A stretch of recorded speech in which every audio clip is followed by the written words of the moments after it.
ప్రజల ప్రాబ్లంలోకి రాసిస్ yes okay. శ్రావ్య గారు మీ గురించి కొన్ని వార్తలు రాబోతున్నాయి. ఏం చేస్తారండి వార్తలు వస్తే? ఆల్రెడీ వచ్చినాయి.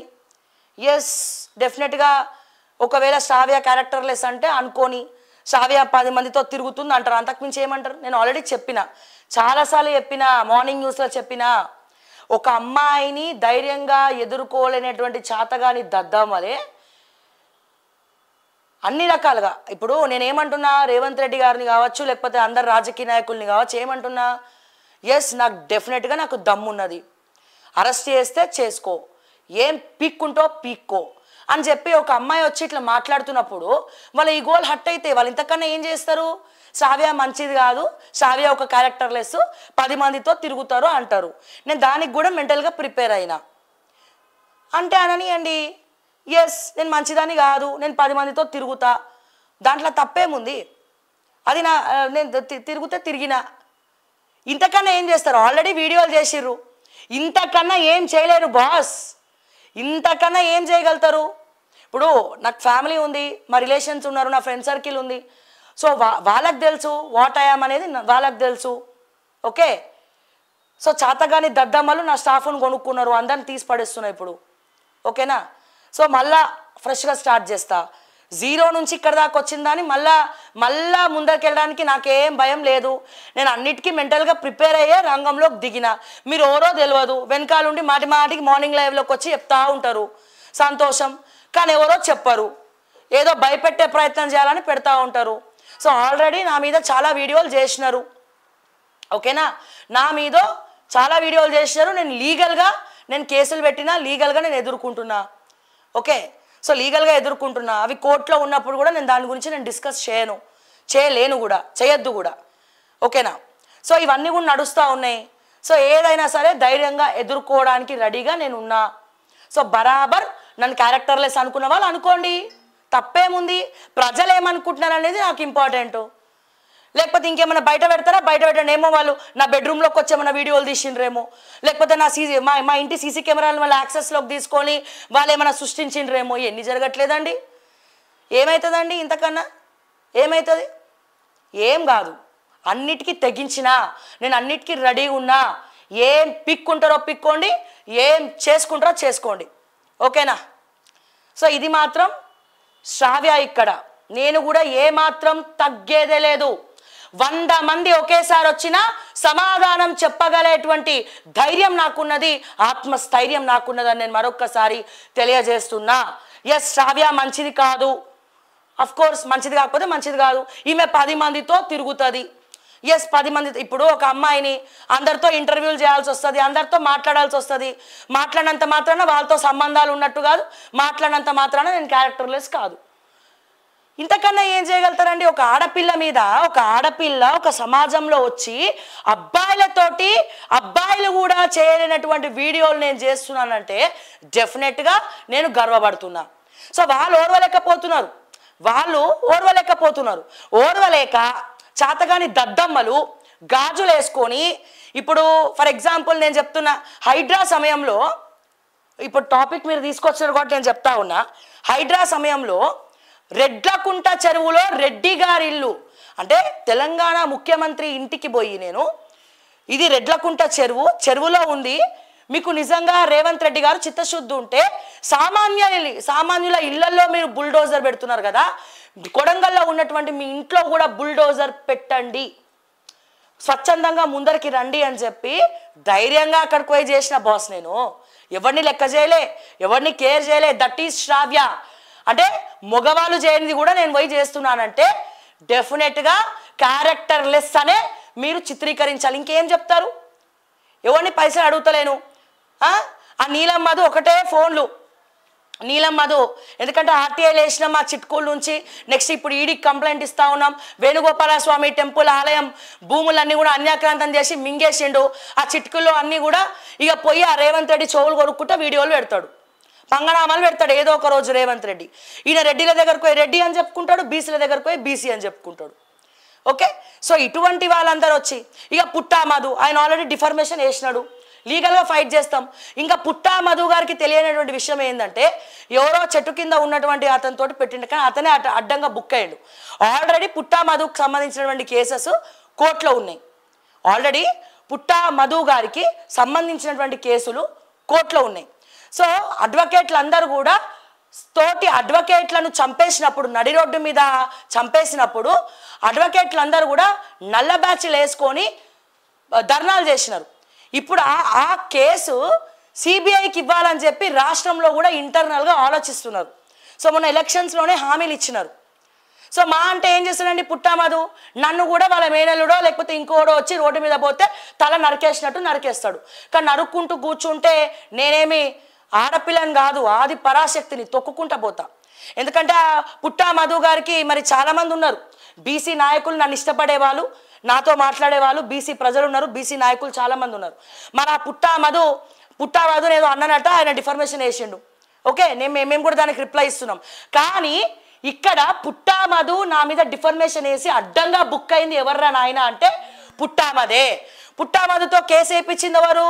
కేటీఆర్, కల్వకుంట్ల తారక రామారావు. ఎందుకంటే పుట్టా మధు ఏ party? BRS party. Point number 1, ఈ పుట్టా మధు చంపింది ఎవరిని? బ్రాహ్మణ దంపతులను చంపిండు. అడ్వకేట్లు వాళ్ళ బ్రాహ్మణ కులం. నేనే కులం? నేను ఇప్పటివరకు కులం చెప్పలే, నేను కూడా బ్రాహ్మణ్ అని చెప్పి వీళ్ళ అక్కసు. మరి బ్రాహ్మణులు అయితే తప్ప? బ్రాహ్మణులు అయితే వార్తలు చదవద్దా? బ్రాహ్మణులు అయితే మాట్లాడద్దా? ఇక్కడ కుల వివక్షను తీసుకొచ్చి మాట్లాడతారా? మరి మిగతా వాళ్ళు చెప్పాలి మరి దీనికి సమాధానం. మా బాపనోళ్లకు అఫ్కోర్స్ చాలా మంది నాకు ధైర్యం ఎక్కువ కాబట్టి నేను బ్రాహ్మణ్ అంటే కూడా నమ్మను, ఏ రెడ్డియో ఇంకోరో అనుకుంటారు. కానీ బాపనోళ్ళు సిగ్గుపడండి కొంచెమన్నా. మన బ్రాహ్మణ జాతి ఎవడన్నా ఒక కులాన్ని ఉద్దేశించి మాట్లాడితే మీరు ఎవరు కూడా మాట్లాడేటువంటి దమ్ము లేదు. నాట్ ఈవెన్ శ్రీధర్ బాబుకు కూడా దమ్ము లేదు, శ్రీధర్ బాబు గారికి కూడా ధైర్యం లేదు. ఒకానొక వ్యక్తి యూట్యూబ్లోకి వచ్చి బ్రాహ్మణ కులమే చండాలపు కులం అని మాట్లాడుతుంటే బాపనోళ్ళందరూ గాజులు తొడుక్కొని కూర్చున్నారా అని చెప్పి నేను అడుగుతా ఉన్నా. ఈ సందర్భంగా నేను అడుగుతా ఉన్నా. అదే శ్రీధర్ బాబు కూడా అంతే, ఆయనకి ధైర్యమే లేదు. మన ఐటీ శాఖ మంత్రిగా ఎందుకు పోతాడు? ధైర్యం లేనప్పుడు రాజకీయాల్లోకి రావద్దు. వస్తే ఇటువంటి వాటికి కౌంటర్ ఇవ్వాల్సిందే, ఇది గుర్తుపెట్టుకోండి. మా అంటే పుట్టా మధు ఏం చేస్తాడు? గదే గొడ్డలి తీసుకొచ్చి ఈ శ్రావ్యాన్ని కూడా నడి రోడ్డు మీద నరుకుతాడు. ఆ నరకడానికి సహకరించేది నా తోటి యూట్యూబ్ ఛానల్స్ ఎవరైతే నన్ను టార్గెట్ చేసి మాట్లాడుతూ ఉన్నారో, ఎవరైతే నా పైన కుట్రలు చేస్తూ ఉన్నారో వాళ్ళతో చేతులు కలిపి రెక్కీ చేసి మరి నన్ను చంపే వ్యక్తి ఎవడో కాదు, పుట్టా మధు వాళ్ళ మేనలుడు. చంపేస్తాడు నన్ను కూడా.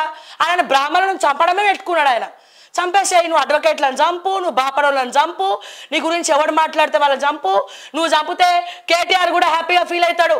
కేటీఆర్ కూడా కోళ్ళ దగ్గర వేసుకొని ఎస్ శ్రావ్యాన్ని చంపినావు పుట్టా మధు, శబాష్, నీకేమైనా కావాలంటే 1000 కోట్లు నేను రాసిస్తా, కేసు నుంచి మళ్ళా మన లీగల్ జ్యుడిషియరీ ఒకటి ఏడ్చింది కదా, అడ్వకేట్లను చంపినా అడ్వకేట్లు మాట్లాడరు. ఒకరోజు మురిపమే నల్ల బ్యాచ్లు కూర్చొని మాట్లాడతారు. అడ్వకేట్లను చంపేస్తే అడ్వకేట్లు ఒక రోజు కూర్చొని మాట్లాడతారు, మిగిలిన రోజులు ఏం మాట్లాడతారండి? మాట్లాడరు. సో అడ్వకేట్లకే లేనప్పుడు నాకెందుకండి?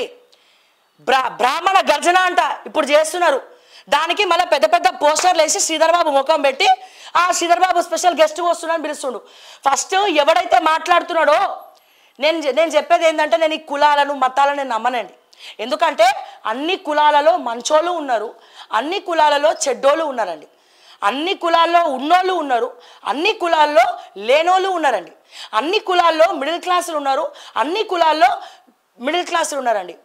డబ్బు ఉన్నోళ్ళు ఉన్నారు, డబ్బు లేనోళ్ళు ఉన్నారు, మిడిల్ క్లాస్ వాళ్ళు కూడా ఉన్నారు. సో నేను నమ్మేది ఒకటే, మానవత్వ సిద్ధాంతాన్ని, మానవత్వ కర్మ సిద్ధాంతాన్ని మాత్రమే నేను నమ్ముతా. వీళ్ళేదో తోకను పట్టుకొని అది పట్టుకొని. సో ఒకనొక వ్యక్తి ఎట్లాగో టాపిక్ వచ్చింది కదా, ఈ సందర్భంగా నేను మాట్లాడుతూ ఉన్నా. అసలు వీళ్ళు ప్రతిసారి మాట్లాడతారు, ఏ బ్రాహ్మణుడు అన్న పాలిటిక్స్లో ఉన్నాడా అండి? ఇక్కడ తెలుగు రాష్ట్రాల్లో ఎక్కడన్నా ఉన్నారా? వీళ్ళు వచ్చాట రాజకీయాల గురించి అంటే మాట్లాడుతున్నమాట, ఏదో మాట్లాడతారు. సన్నాసులు మాట్లాడే వాళ్ళు చాలామంది మాట్లాడతారు. ఉన్నాడా ఎవడన్నా? ఆ ఉన్న శ్రీధర్ బాబు కూడా ఏం మాట్లాడతాడు ఏమన్నా? ఏం మాట్లాడు ఆయనకి ధైర్యం లేదు, ఆయన ఏం మాట్లాడు, ముందరికి రాడు. బ్రాహ్మణులే తొక్కేస్తారు. బ్రాహ్మణులను రేపటి రోజున నేను బ్రాహ్మణ అమ్మాయి అని తెలిసిన మీరే బయట పెట్టారు. నేను ఇప్పటి వరకు నా క్యాస్ట్ ఎక్కడ నేను చెప్పుకోలేదు. నేను శ్రావ్య శర్మ అని ఎక్కడ చెప్పుకోలేదు, కానీ నా మీద వీడియోలు చేసి మీరే బయట పెట్టినారు. కాబట్టి నేను చెప్పేది ఏంటంటే ఒకటే ఒకటి చెప్తున్నా, రేపటి రోజున మా బాపనోళ్ళ కులం ఎట్లుంటుంది తెలుసా? రేపటి రోజున నన్ను కూడా పుట్టామధు లాంటోడు వచ్చి నడి రోడ్డు మీద క్యాండిల్ పట్టుకొని కూడా క్యాండిల్ లైట్ డిన్నర్లకు పోతారు, కానీ క్యాండిల్ పట్టుకొని కూడా ఒత్తులేసి మరి వీళ్ళు పాదయాత్రలు కానీ లేకపోతే నాకు సపోర్ట్గా కానీ ఎవడు రాడండి, ఎవడు రాడు. అందరి మైండ్ సెట్స్ అట్లనే ఉన్నాయి, అందరి మైండ్ సెట్స్ కూడా గట్లనే ఉన్నాయి. నిజంగా శ్రీధర్ బాబుకి దమ్మే ఉంటే సిబిఐ ఎంక్వైరీ చేస్తుండే కదా, ఆయనకి దమ్ము లేదు, ధైర్యం లేదు, అందుకే చాతగాని దద్దమ్మలాగా ఉన్నాడు. అందుకే ఆయన అట్లీస్ట్ ఈ గవర్నమెంట్ వచ్చిన తర్వాత సిబిఐ ఎంక్వైరీ చేసేది కూడా లేదు. హర్కర వేణుగోపాల్ గారు ఉన్నారు, ఆయన కూడా ఏం చేయడు. ధైర్యం లేదండి, చెప్తున్నా కదా, దద్దమ్మలు. ధైర్యం ఉంటే ఏమన్నా చేస్తారు, వీళ్ళకి ధైర్యం లేదు. ధైర్యం ఉన్నది ఎవరికి అంటే బీసీల లీడర్లకు ధైర్యం ఉన్నది, మా రెడ్డిలకు ధైర్యం ఉన్నది, రేవంత్ రెడ్డికి ధైర్యం ఉంది, రేవంత్ రెడ్డి అన్నదమ్ములకు ధైర్యం ఉంది. ఎంత ధైర్యం ఉందంటే రాష్ట్ర వ్యాప్తంగా ఎవడెవడు ఎక్కడెక్కడ కబ్జాలు పెట్టిండో సెటిల్మెంట్లు చేసేంత ధైర్యం వీళ్ళకు ఉన్నది, చాలా ధైర్యం ఉన్నది. ఓకేనా? సో ఇప్పుడు కేటీఆర్ ఏమో గింజుకుంటాడు ఏమని, అరే నా మీద ఈ రేసేస్తుర్రు, ఆ రేసేస్తుర్రు, అదేస్తుర్రు అని చెప్పి నువ్వు 100 మంది కోట్లు ఖర్చు పెట్టి హైకోర్టులో పెట్టి స్టే ఆర్డర్లు తెచ్చుకుంటారు. అదే మీ హయాంలో, మీ ప్రభుత్వ హయాంలో, మీ బీఆర్ఎస్ గవర్నమెంట్ ఉన్నప్పుడు నడి రోడ్డు మీద హత్య చేస్తూ ఉంటే ఏం బికినావు కేటీఆర్? ఏం చేసినావు నువ్వు? ఇప్పుడు నువ్వే నా పుట్టామధు నూసి కొల్పి నా మీదకి పంపిస్తున్నావు. ధైర్యంగా ఎదుర్కోలేనటువంటి దద్దమలకి ఇటువంటి పనులు చేస్తారు, ధైర్యంగా ఎదుర్కోలేనటువంటి దద్దమలే ఇటువంటి పని చేస్తారు. నాకు ధైర్యం ఉంది, డైరెక్ట్గా కేసీఆర్ ఫామ్ హౌస్లోకి పోయి అక్కడ కూర్చునే ధైర్యం నాకున్నది, కేటీఆర్ గచ్చిపోలి ఇంటికి పోయి కూర్చునే ధైర్యం నాకున్నది, హరీష్ రావు ఇంటికి పోయే ధైర్యం ఉన్నది, కవితక్క ఇంటికి పోయే ధైర్యం ఉన్నది, రేవంత్ రెడ్డి ఇంటికి పోయే ధైర్యం ఉన్నది. బీజేపీ నాయకులు బండి సంజయ్, కిషన్ రెడ్డి, ధర్మపురి అరవింద్ ఒక ఆడపిల్లగా కెమెరాలు పట్టుకొని డైరెక్ట్గా పోయి ఒక క్వశ్చన్ అడిగే దమ్ము నాకుందిరా భయ్. మీకున్నదా దమ్ము? మీకు లేదు. మీకు దమ్ము లేదు, మీకు రాదు. ఎందుకంటే ఎవడు పైసలు ఇస్తాడా, ఎక్కడ పోయి అడుక్కుందామా అని చెప్పి ఇదే. ఇప్పటి వరకు నేను ప్రతి ఒక్క నా కష్టార్జితం పెట్టిన దీంట్లో. ఎందుకు ఛానల్ పెట్టినా కూడా చెప్తా. ఈ దరిద్రులు మెసేజ్లు, ఫ్లర్టింగ్లు, లేకపోతే ఛానల్స్లలో యాంకర్లకు కావచ్చు, జర్నలిస్టులకు కావచ్చు నీచంగా చూస్తారు. నాకున్న మెంటాలిటీకి వాళ్ళ కింద పనిచేసే ఇష్టం లేకనే నేను సపరేట్గా ఛానల్ పెట్టుకున్నా, నా ప్యాషన్ కొద్దం పెట్టుకున్నా. నేను పోతే ఎక్కడికో, నేను టీసీఎస్లోనో గూగుల్లోనో పోతే నాకు 2,2.5 లక్షల జీతం అద్భుతంగా వస్తుంది. నా బీఎస్సీ కంప్యూటర్స్ నాది, okay, maths, statistics, computer science and అట్లాగే నా పీజీ, నేను మంచి వెల్ ఎడ్యుకేటెడ్, ఓకేనా. ఎంఎస్సి మ్యాథమెటిక్స్ నాది ఉస్మానియా యూనివర్సిటీ. అండ్ అట్లాగే నువ్వు జర్నలిస్ట్లా అని అడుగుతారని మాస్ కమ్యూనికేషన్ ఆఫ్ జర్నలిజం రీసెంట్గా కంప్లీట్ అయింది. ఫస్ట్ క్లాస్లో 80% ఆఫ్ మార్క్స్ తోటి నేను పాస్ అయిన సర్టిఫికేట్లు కూడా చూపిస్తా, రీసెంట్గానే అయిపోయింది.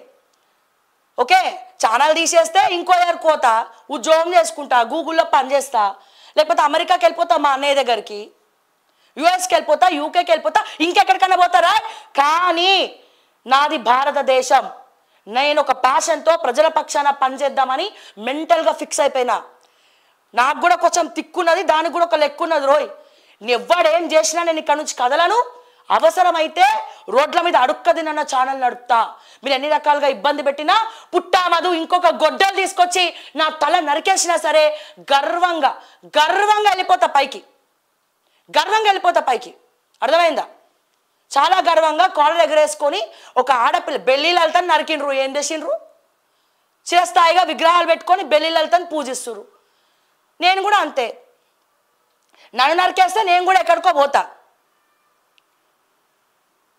ఫస్ట్ సంతోషించేది రేవంత్ రెడ్డి, కేటీఆర్, మరి బండి సంజయ్, ఆ ధర్మపురి అరవింద్, తర్వాత ఎవరు మన ఇంకెవరున్నారు బీజేపీలో కిషన్ రెడ్డి గారు.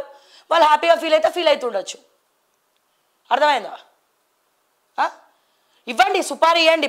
పుట్టామధు వాళ్ళ మేనడుకో సుపారీ ఇచ్చి నడి రోడ్డు మీద ఎట్లాగో ఈ పుట్టామధుతో తోటి యూట్యూబర్స్ కొంతమంది చేతులు కలిపారు. నేను అన్ని ఎంక్వైరీ మొత్తం చేయించిన, అంతా చేతులు కలిపి ఎవడెవడున్నాడో వెనకాల ఏందేందున్నో ఆల్రెడీ ఎవరైతే మాట్లాడినా వాడికంతా లీగల్గానే ఎదుర్కొంటున్నా నేను. సో ఎప్పుడైతే అతనికి నోటీసులు పోయినాయో ఇతని నుంచి నాకు నోటీస్ వచ్చింది, డిఫర్మేషన్ నోటీస్ వచ్చింది. ఎవరి నుండి?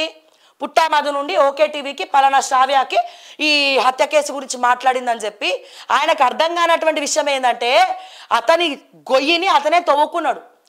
ఇప్పుడు కోర్టులో డిఫర్మేషన్ వేస్తాడు, దానికి సంబంధించినటువంటి ప్రూఫ్స్ అన్ని కూడా కోర్టులో ఆల్రెడీ కేసెస్ అన్ని మళ్ళీ తీస్తుంది. తీసిన తర్వాత ఏమైంద్రాబాయ్ కేసు బెయిల్ ఎవడిచ్చిండో, ఆయన బయట ఎట్లా తిరుగుతుండో మొత్తం తీగలాగితే డొంకంతా కదులుతుంది. ఈ లోపల గవర్నమెంట్లో ఉన్నోడు నిజంగా దమ్ముంటే, నిజంగా ఒక చాతగాని దద్దమ్మగా శ్రీధర్ బాబు మిగిలకపోయి ఉంటే, చాతగాని దద్దమ్మగా కాకపోయి ఉంటే రాష్ట్రం తరపున సిబిఐ ఎంక్వైరీకి సిఫార్సు చేస్తాడు. ఆయనకు ఆ దమ్ము లేదు. ఎందుకు చెప్పాలన్నా, శ్రీధర్ బాబు పుట్టామధు కూడా ఒకటే బాబు. పుట్టామధు శ్రీధర్ బాబు దగ్గర పనిచేసినోడే, శ్రీధర్ బాబు వల్ల పైకి వచ్చినోడే. శ్రీధర్ బాబు వాళ్ళ మదర్ అంటే పుట్టామధు కూడా ప్రత్యేకమైనటువంటి గౌరవం. మధ్యలో బఫూన్లు అయ్యేది మాలాంటోళ్ళు. అర్థమైందా? శ్రీధర్ బాబు ఒకటే, పుట్టామధు ఒకటే, ఇద్దరు ఒకటే. మళ్ళా అక్కడ మంతనీల, ఎందుకంటే ఈయన దగ్గర ఉన్నోడే ఆయన. సో ఇట్లా అనవసరంగా నేనేం చేస్తానో నాకే తెలియదు. నేను చావడానికైనా రెడీగా ఉన్నా. పుట్టామధు డైరెక్ట్గా మీకే చెప్తున్నా, పుట్టామధు గారు ఏమో మా బాపనోళ్ళకి ధైర్యం ఉంటుందో నాకు తెలియదు, నాకైతే భగవంతుడు విపరీతమైనటువంటి ధైర్యం ఇచ్చిండు. ఎంత ధైర్యం అంటే చచ్చిపోయేంత ధైర్యం ఇచ్చిండు, ప్రజల కోసం చచ్చిపోయేంత ధైర్యం ఇచ్చిండు. నువ్వు చంపుతే చావు, చచ్చిపోతా నేను కూడా. గొడ్డలు తీసుకొని వస్తావా? దమ్ము ఉంటే నా ఆఫీస్కే రా, గొడ్డలు తీసుకొని తేల్చుకుందాం తాడో పేడో. నాకు రాదనుకున్నావా? నా మీద గొడ్డలు పెడితే నన్ను నేను ఎట్లా కాపాడుకోవాలి నాకు తెలియదా? మోసేతో గుద్ది పంపిస్తా నా జోలికి వస్తే. అర్థమైందా? నన్ను నేను కాపాడుకునే ప్రయత్నం నేను చేయగలుగుతా. నేను దేనికి భయపడతలేను. అరెస్ట్ చేస్తే చేసుకోమంటున్నా పోలీసులని, ఇంటెలిజెన్స్ చేసుకోమని చెప్తున్నా. నేనేమైనా క్రిమినలా? నేనేమైనా మావోయిస్టా? నేనేమైనా నక్సలైటా? లేకపోతే ఒకటి జేబులో నా బాంబు పెట్టినా?